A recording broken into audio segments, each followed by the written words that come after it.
We'd like to welcome everybody to today's University of Maine Cooperative Extension Preserving the Maine Harvest webinar. Thank you so much for joining us. I'm Kathy Savoie, and we will also be joined today by my colleague Kate McCarty in the demonstration kitchen. So we are here with another Preserving the Maine Harvest webinar, and just want to remind you that these webinars are designed to correspond with what may be growing in your garden or what's for sale from our local farms via the farm stands or farmers markets. And we've got summer produce in full swing here, but today we're going to talk about preserving meat. We've got your answers today for how to preserve meat safely using the latest recommendations from the USDA. So we want to remind you of the mission of the University of Maine Cooperative Extension, which is to help Maine people improve their lives through an educational process that uses research-based knowledge focused on current issues and needs.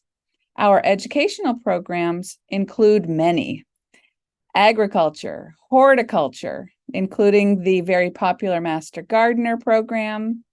4-H is our youth development program, food safety, nutrition, and of course, what you're here to learn about today, which is food preservation. And finally, we want to let you know that the University of Maine is prohibited from discriminating on the basis of race, color, national origin, sex, age, disability, and reprisal or retaliation for prior civil rights activity. Today, we will focus on various ways to preserve meat. Pressure canning is the only way to achieve shelf-stable canned meat products. So we'll discuss the equipment that you'll need and review the process for pressure canning. Then we're going to switch gears and demonstrate how to safely make jerky at home. We want to make sure that jerky is safe and delicious as well. And we're going to wrap up our conversation today by talking about the best techniques for freezing meat. Before we begin, let's discuss that we have our webinar set up so that you can hear and see us, but we cannot hear or see you. But we still dedicate time in these webinars to answering questions that you may have. So please use the Q&A tab, which is at the bottom of your Zoom screen, to go ahead and type in any questions that you might have. Please do not use the chat box. We can focus better on that Q&A box and get to all of your questions that you may have. So thanks so much for joining us on this beautiful September day. We're going to go ahead and get started with the content of today's webinar. So, pressure canning meat. The USDA recommended methods for preserving meat are pressure canning, freezing, and dehydrating. We're going to start by diving into pressure canning first. For a lot of people, canned meat is great to have on hand for meals. Once it's canned, the meat is fully cooked, so you only need to heat it and serve it. And you have a wide variety of ways that you can serve it from the can of pressure canned meat. You can also add it to soups, stews, casseroles, or anywhere else you use meat in your home cooking. When we're talking about meat, we're talking about meat that you may have raised at home. Think meat birds in your backyard, or it may be something that you have harvested. In other words, you had a good day of hunting or fishing, or it might be store-bought, as long as it is high quality.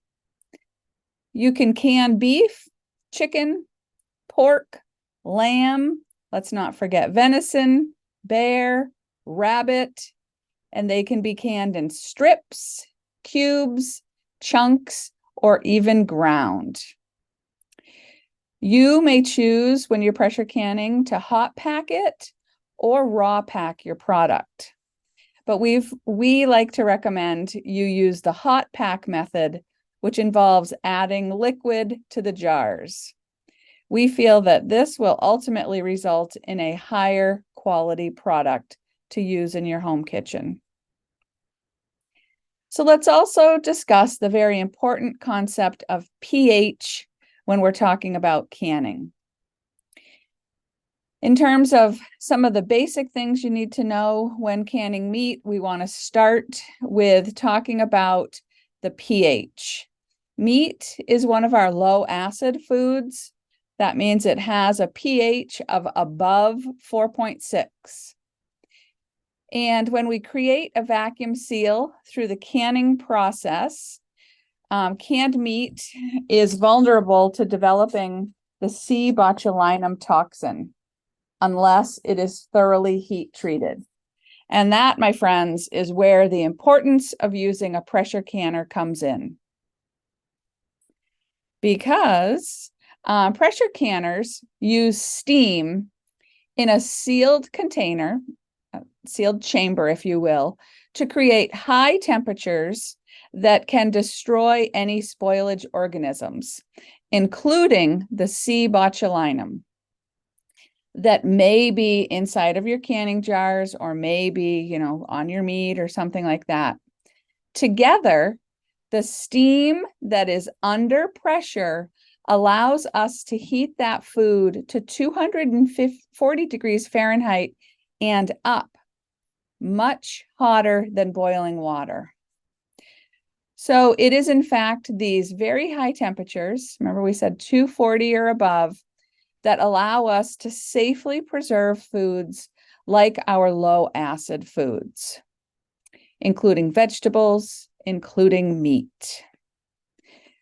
Our low acid foods, again, run the risk of allowing the C. botulinum spores to produce toxins if they're not properly heated, which can cause a type of food poisoning called botulism, which is in fact a deadly type of food poisoning.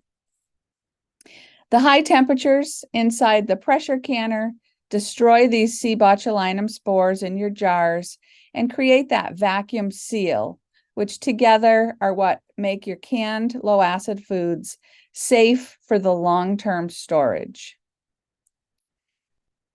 So the takeaway, a pressure canner is indeed the only way to safely can meat. A boiling water bath simply does not create a hot enough temperature to destroy the thing we're most concerned about in low acid foods, the C. botulinum spores. If you'd like to watch our colleague Lisa demonstrating how to pressure can to can meat, we'll share that video at the end when we share some resources with you, which we always do with our webinars. You'll get that as a follow-up email. So let's go ahead and talk about some basic do's and don'ts when it comes to canning meats. First of all, it's important to trim any gristle and all of the excess fat from the meat before you start canning it. The excess fat can interfere with a proper seal forming, which can result in problems down the road. A don't when we talk about canning meat is do not can meat that is from diseased animals. Make sure to follow proper procedures for processing wild animals. If you are unsure how to properly dress game, we advise you to use a commercial meat processor to break down your game animal. And one of our do's that we recommend is that when you do brine wild game meats, that will in fact help to reduce some of the strong flavors in that saltwater brine. And we recommend 1 tablespoon of salt per quart of water for just 1 hour before canning. Adding salt for flavor to jars of meat, you can do that. That is an option as well.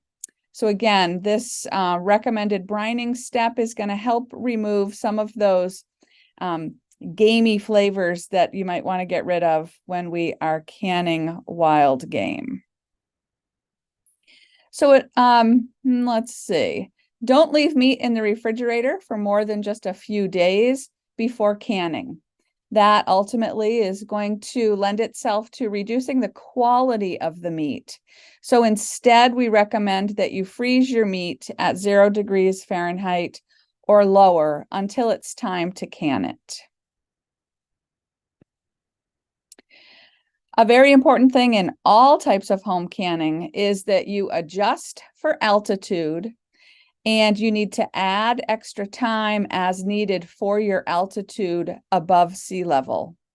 So anything 1,000 feet above sea level is where we need to start making adjustments to our processing time, or in pressure canning, the weight that's being used. So we encourage you to see those USDA recommendations for adjusting for altitude. And check your pressure canner dial gauge for accuracy before you use it to can meat. That is a free service that the University of Maine Cooperative Extension can provide for you. And it is recommended that you have your dial gauge tested for accuracy each year. So make friends with your local Cooperative Extension office and take advantage of that free service that we provide to check your dial gauge for accuracy. Oh, and there's a slide that shows that dial gauge. It is a simple free service that we provide. And we want to make sure to emphasize the importance of cleaning up your kitchen to prevent cross-contamination before you get started with any of your home canning projects. Cross-contamination can occur when harmful bacteria are transferred from one food or food surface to another, and that can possibly contaminate otherwise safe foods. So we want to do everything we can to prevent cross-contamination from happening.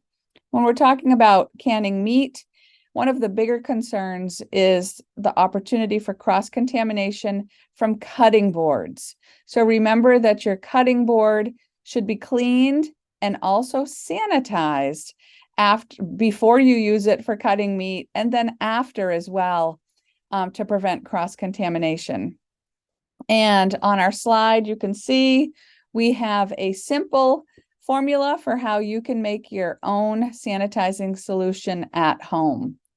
And that is 1 tablespoon of our unscented liquid chlorine household bleach that is mixed in with 1 gallon of water. And it's recommended that you flood the surface with the bleach solution and allow it to stand for several minutes, followed by rinsing with clear water and then allowing it to air dry, or you can pat it dry with clean paper towels. So we are now going to switch gears and start to talk about some of these products that you may like to can in your own home kitchen using meat. Kate, take it away.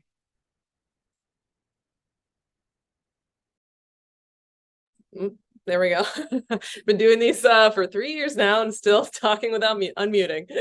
So Kathy had a project that she did that we're going to do a little bit different today. Rather than demonstrating the whole process for you, as I will detail, it was lengthy. We're going to just do a little show and tell for this project that Kathy did last weekend in preparation for this topic. So like she reviewed, the National Center for Home Food Preservation, USDA-based research is what we deliver to you. And they have developed, so that means that they've tested, validated recipes for safe home canning processes for a variety of meat products that include poultry, chicken, and turkey or rabbit, both as chunks or in stock. And then they also have a meat stock recipe. So different kinds of meat that they say you can use are bear, beef, lamb, pork, sausage, veal, or venison. So you can can those meats as stock, as ground meats or chopped meats, and then cubes or chunks as well. And then when there's three value-added recipes, so these are kind of like the heat and serve products, like meat and vegetable soup. You can use any kind of vegetable that has already a canning recommendation for it. And then this chili con carne that Kathy made. So that's the one we picked just for some variety and interest with this product. It's something neither of us have made or had before, so we wanted to try it out. So the general process, Kathy did a great job of documenting the steps while she was making this during, we're here in southern Maine. We were expected to have a hurricane last weekend and it jogged a little bit further away from us. So we had a rather uneventful day, fortunately. But Kathy was able to have this nice kitchen project planned. And she has a gas stove, so she was not concerned about her power outage to prepare this recipe. So because this is a canned chili recipe, you need to follow it exactly as written. I don't know about you, but when I make chili, I don't follow a recipe. So this is a little different in that you need to measure the quantities precisely. You can see she's measuring out her dry ingredients of chopped peppers and onions precisely, which is, again, not something I would do if we were just preparing chili for fresh eating or for freezing. So to begin, you start by preparing the dried beans. So this is a 2-day process because you soak them for 12 to 18 hours. And then after that, you'll change the water out, cover them with fresh water, bring the dried soaked beans to a boil, reduce the heat and simmer them for 30 minutes. While that's happening, you brown up your ground beef, your onions and peppers, drain off any fat from the beef, add your seasonings like salt and the other spices that it calls for, your fresh chopped tomatoes, and then the cooked beans when they're ready. You simmer that whole thing together for 5 minutes, and then you are ready to begin your canning process.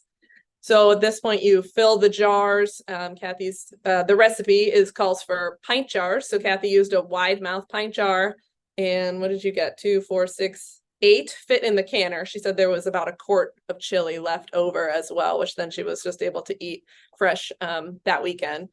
But she's got 8 pints of chili, which she left her 1-inch headspace that she's measuring there. So hot chili going into washed jars, measure your headspace, remove any air bubbles from the chili in the jar, apply the 2-part lid, wipe off the jar rim really well, and then put them into your pressure canner. So the pressure canner that we have is the one featured there, the picture. It's a Presto 16-quart pressure canner. And again, she was able to get those 8 pint jars in there.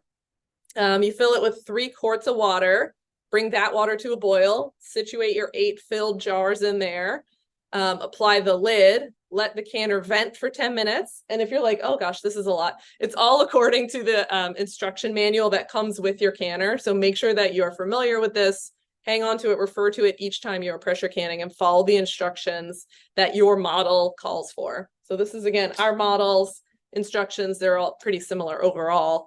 But after that 10 minutes of venting, where you let the steam come out of the vent pipe in the middle of the lid, we'll add our pressure regulator. So we're using a weighted gauge pressure canner. This is a little weight that is equivalent to 10 pounds of pressure.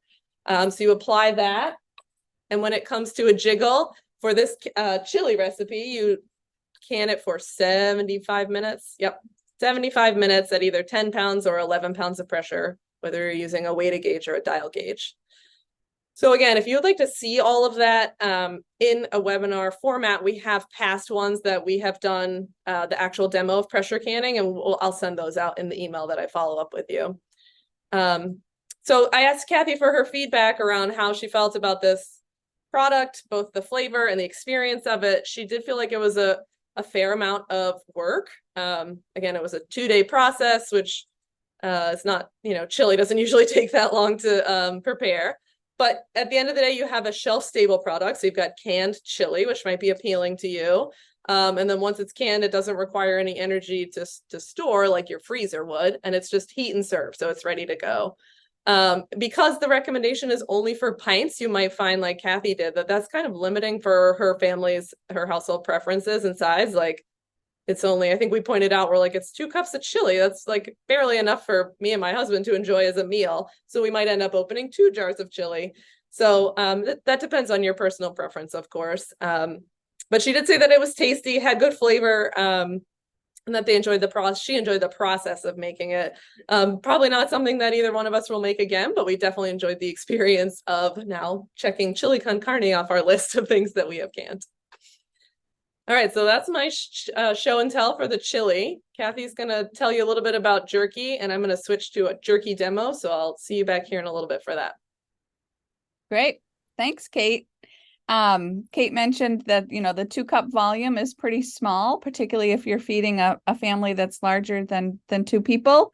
Some of the creative things that I might do with that, because I'm kind of an experienced person when it comes to feeding a family, I might use this volume of chili in sort of like a cowboy pie, if you will, where the chili goes on the bottom and then you make a cornbread mix that goes over the top. That would make it more of a larger meal. I would also say cheese quesadillas with some chili inside of them, make it more of a meal or more of a hearty appetizer. And sometimes we get questions about, oh, well, when I make chili, I like to add corn. Can't I just add a little bit of corn to that recipe? And I just want to get ahead of that question that somebody might drop in the Q&A box and say, the answer is no, not while you're canning, but yes, you can do that when you go ahead to heat and serve your chili. You can add other things in then.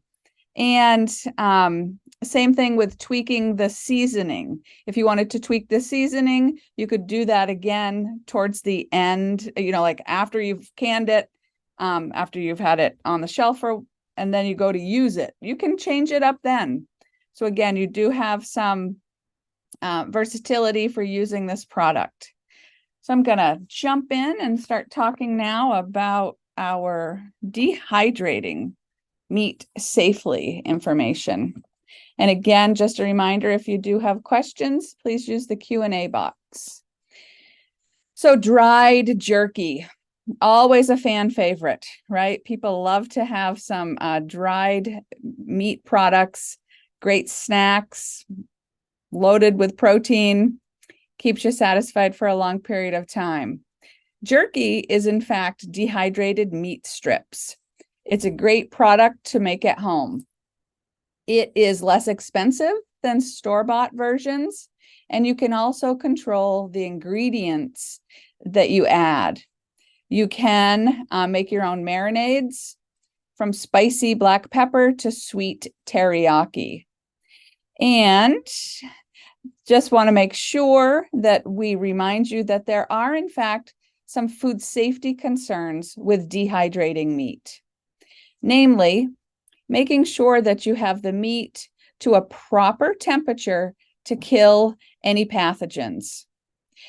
Because meat is dehydrated at 140 degrees Fahrenheit, this temperature is not hot enough to kill germs that can cause food spoilage and subsequently illness.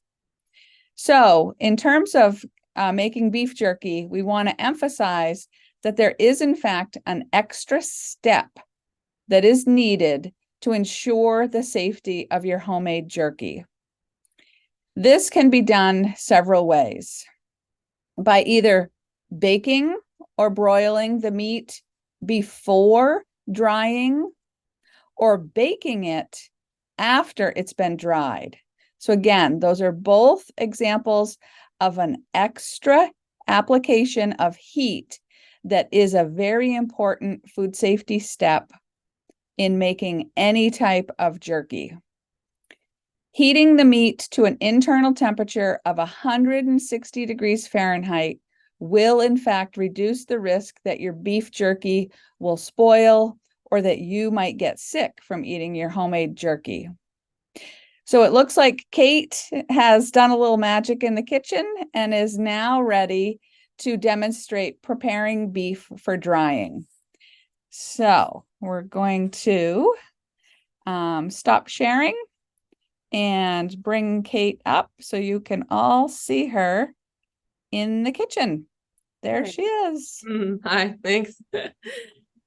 So yes, I'm going to show you how to make beef jerky. And like Kathy said, it gets dehydrated at 140 degrees Fahrenheit in my electric dryer here, which will not be enough temperature, of course, then to make the internal temperature of the meat that 160 degrees Fahrenheit that's required for safety. So we have an additional step that's if you're just dehydrating fruit or vegetables or herbs, you do not have to do, where you apply even more heat to ensure safety. Kathy and I don't remember when, but a while ago, tested all the different varieties that they recommend of this treatment method, and we picked our favorite, which is what I'm going to show you here today.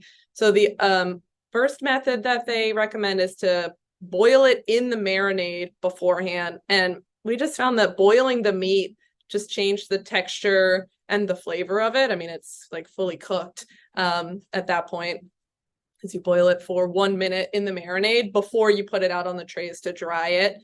We found just marinating it for flavor, putting it on the trays to dry it, and then baking it in the oven for 10 minutes at 275 degrees Fahrenheit does not affect the texture or flavor of the meat in a negative way. So that's the method that we recommend, that we prefer, and that I'll be showing you, that I'll plan to do after this batch is done. So the marinade then that I made is for flavor. I did use the one that they recommend for the what you boil it in, the boil method. And it's delicious. So it's just soy sauce, Worcestershire, black pepper, garlic powder, onion powder, and then a hickory smoke flavored salt. I didn't have that, so I just used plain salt. And it does say, if you're doing this method, don't marinate it for too long, more than an hour or two with that amount of salt, because it was a teaspoon of salt for my 1.5 pounds of meat. So it was a lot, plus the soy sauce. So it can get unpleasantly salty. So shorter marinade for flavor. If you're doing the boil marinade, you would boil this before putting it on the trays. But we're just going to drain it out of the marinade, apply it on the trays, and bake it. Or dehydrate it, excuse me. So I bought a top round steak, I want to say. Bottom round. Top round looked more like a roast. I think I have that backwards. I'm sorry. I bought a top round steak. The bottom round is more like a roast. You could use either one. You can also use a flank steak. They recommend cuts that are just lean and flavorful. The leanness helps prevent, obviously, the presence of fat that could spoil in storage.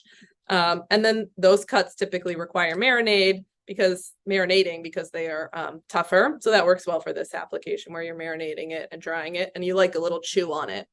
I've sliced it to 1/4 inch. So I frequently see advice that says, ask your butcher to slice the meat for you, and then you'll have these 1/4 inch slices of meat. So for the one that I made ahead of time for our webinar, I did just that. I went to the grocery store, I told them what I was doing, and I hate to say that they came back with something that was thicker than I would have preferred. So I was like, guess I need to just do it myself.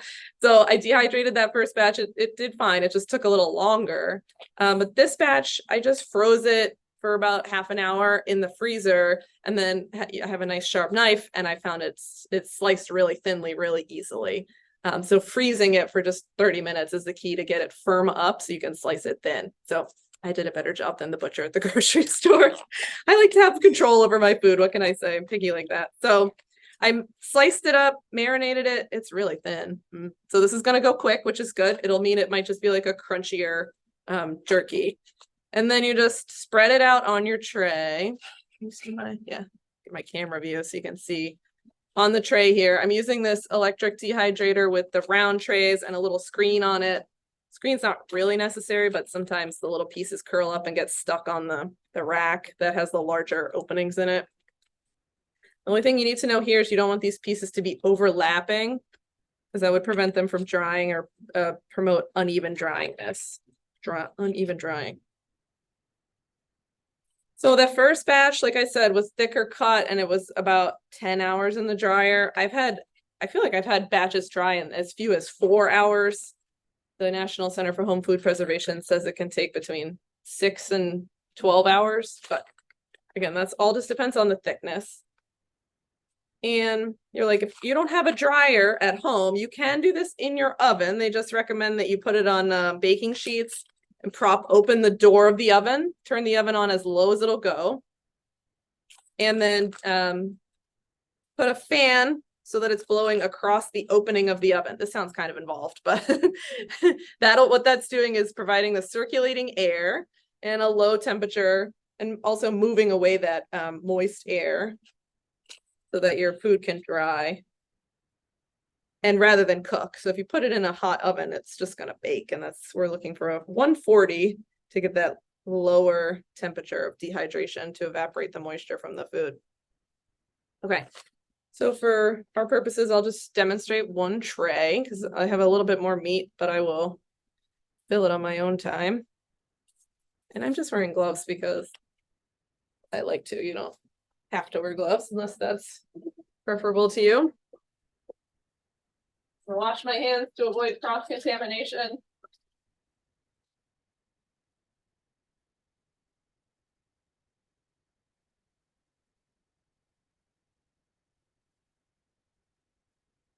And then through the magic of TV, show you the finished product. So like I said, I prepared this earlier this week. We have our finished strips of jerky, which was both dried in the dryer, and then also Kathy baked it for those 10 minutes at 275 to ensure that internal minimum temperature is met.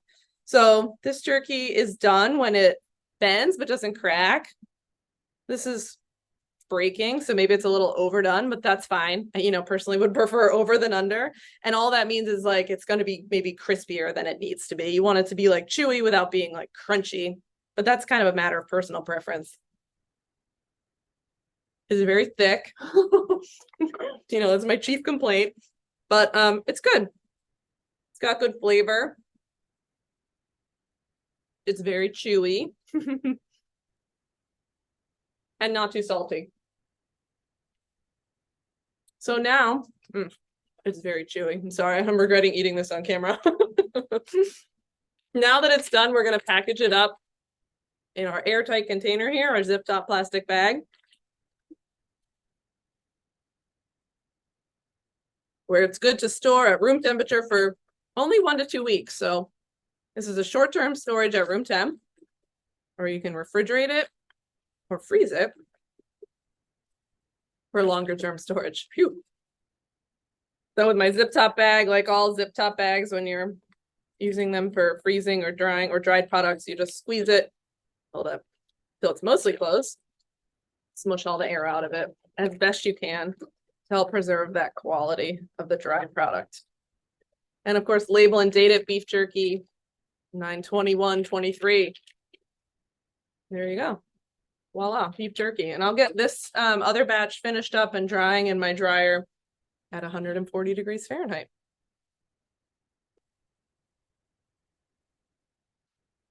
I think that's it for now, Kathy.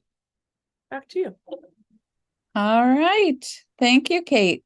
And I can, while I'm pulling up my slideshow, I can share with you that Kate tasked me with putting it in the oven for the 255 and letting it for just a short period of time that took. And I did also notice that when it came out of the oven, there was some pooled oil on the top of those products. And I did use a paper towel to kind of blot that off because, we don't want that oil there. It could, in fact, turn rancid. So that was something that I did. And that's something that is in the recommendations. And it does help to preserve the quality over the time that you do have your food that is your beef jerky at room temperature. So let's talk about, we're going to jump into preserving meat by freezing, which is something that I can say I've got a lot of experience with. I feel very comfortable with my home freezer. I feel like it is a very safe approach, and it's what I tend to use at home. So let's talk a little bit about the actual process of how freezing works. Quality can sometimes be an issue with home frozen foods. You can have those ice crystals, off flavors, or even sometimes the mealy texture that can form. These pitfalls can all ruin your valuable meat. Let's face it, meat is one of our most expensive parts of our grocery bill. So meat is more susceptible to freezing issues, and like unwanted changes to those colors, the texture, and the flavor, sometimes more frequently than other foods, due to the oxidation that can occur, as well as the potential for exposure to air. Meat also has a shorter shelf life than other frozen foods, like vegetables, because bacteria that's associated with meat can grow at lower temperatures. So plan to use your frozen meats within 3 to 4 months. And that we can compare as an example of the 8 to 12 months that frozen fruits and vegetables can last. But again, we know that in terms of our freezer, it's not so much a safety issue, it is just a quality issue. So how does freezing work? It's important to get a quick freeze when we're freezing any type of food, including meat. This rapid freezing can be accomplished by keeping your meat as cool as possible after you catch it or buy it.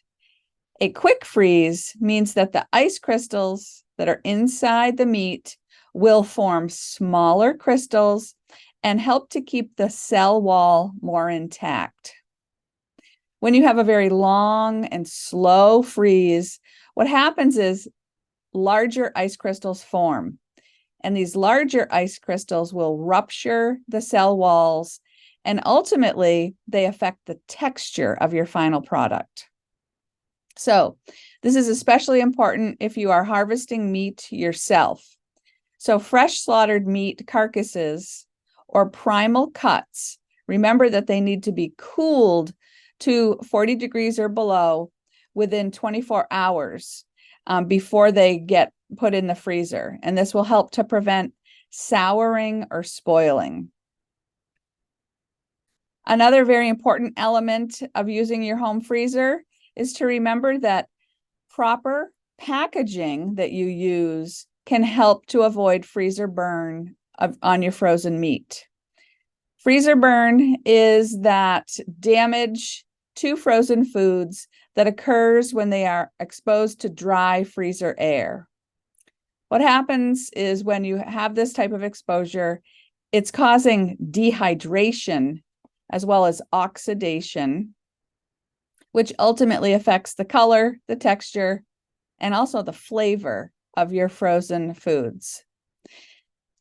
The food is still safe to eat, but the quality can be poor.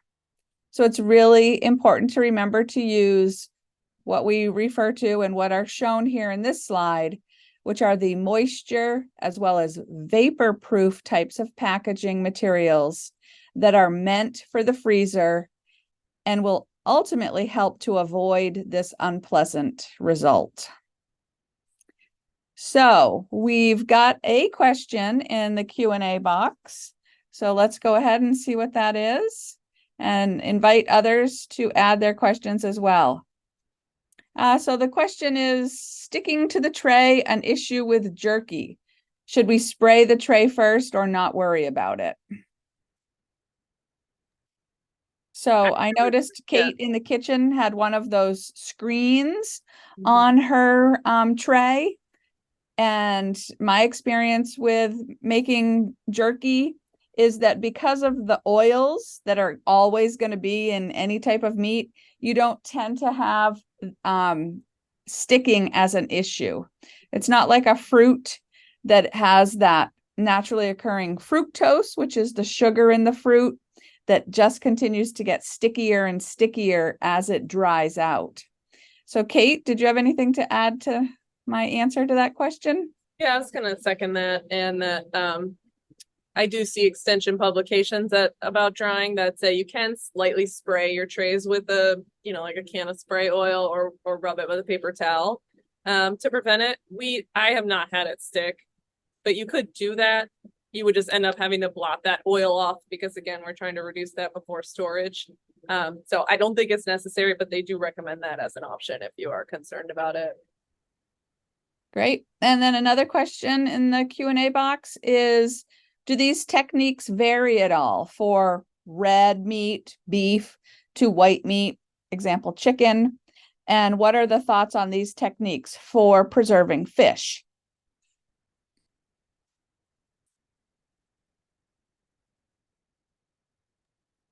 Are you waiting for me to answer Oh, those? yeah. I do not have a lot of experience with anything other than venison and beef. But there are special considerations for other types of meat, for ground meat versus whole, for wild meat versus store-bought. So we're going to send you a great publication from the University of Wyoming Extension that does have a lot of that information around all the kinds of meats that you can either hunt or buy. So just familiarize yourself with the methods of an extension or USDA recommended resources, because there is a lot of information on the internet about making jerky. And of course, we are here to recommend the research-based information because of the special considerations around food safety and dehydrating meat. I mean, you don't typically leave meat out at 140 degrees Fahrenheit for hours and hours. So we encourage you to follow a safety research-based recipe to ensure you can enjoy your food safely without any risk of foodborne illness. Yep. And, we didn't showcase any of these different types of pieces of equipment that you can use, but there are plenty of options for being able to make jerky using ground meat as well. So it will be more of a Slim Jim type eating experience than a straight cut of a thinly cut piece of beef or chicken. But again, yes, echoing the importance of following the USDA and also the resources in the So Easy to Preserve book on how to safely dehydrate. Remember that fish is one of our original foods when we look at the history of food preservation that were salted and dried. So there is quite a bit of history around the drying of fish. And I'm also looking again in the Q&A box and don't see that we have any additional questions that have been asked. But if you do have one, please feel free to add that into the Q&A box. But we're going to keep moving along here. And again, showed you my own version of this, but want to again emphasize that we are sending you down the path to find those research-based recipes. And here are two examples of those resources that we consistently recommend. So next month, we will be back and we will talk about preserving winter squash. And this is going to happen on October 19th.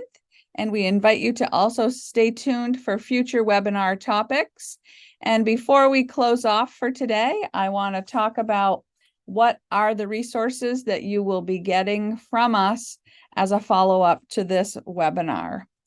So again, how do I can meat from the National Center for Home Food Preservation, as well as how do I dry meat, how do I freeze meat, and then a link to our pressure gauge testing service so that you know who is your contact in the county that you live in here in Maine to be able to take advantage of that free service that we provide for checking dial gauges for accuracy. And Kate also mentioned the resource from our colleagues at the University of Wyoming, which is a jerky making fact sheet. And then our other extension publications, which are listed here. So we will be sending that as an email, which will also have a link to our evaluation. And if you've tuned in with other webinars from us, you know the drill. You will get the link to the evaluation. You also get a certificate of completion. And if you do complete that evaluation and provide us with your US mailing address, we'll send you a free Headspace tool, which is used when canning. We're also now further incentivizing people to take to complete that evaluation by entering those names into a raffle, and we will have a person be our lucky winner and receive a $20 Hannaford gift card, which we will be conducting at the end of next month, once we wrap up our season of these webinars. So I do not see any more questions in the Q&A box, but it is 1:45, which means it's time for us to wrap up for the day. So I want to say once again, thank you for joining us.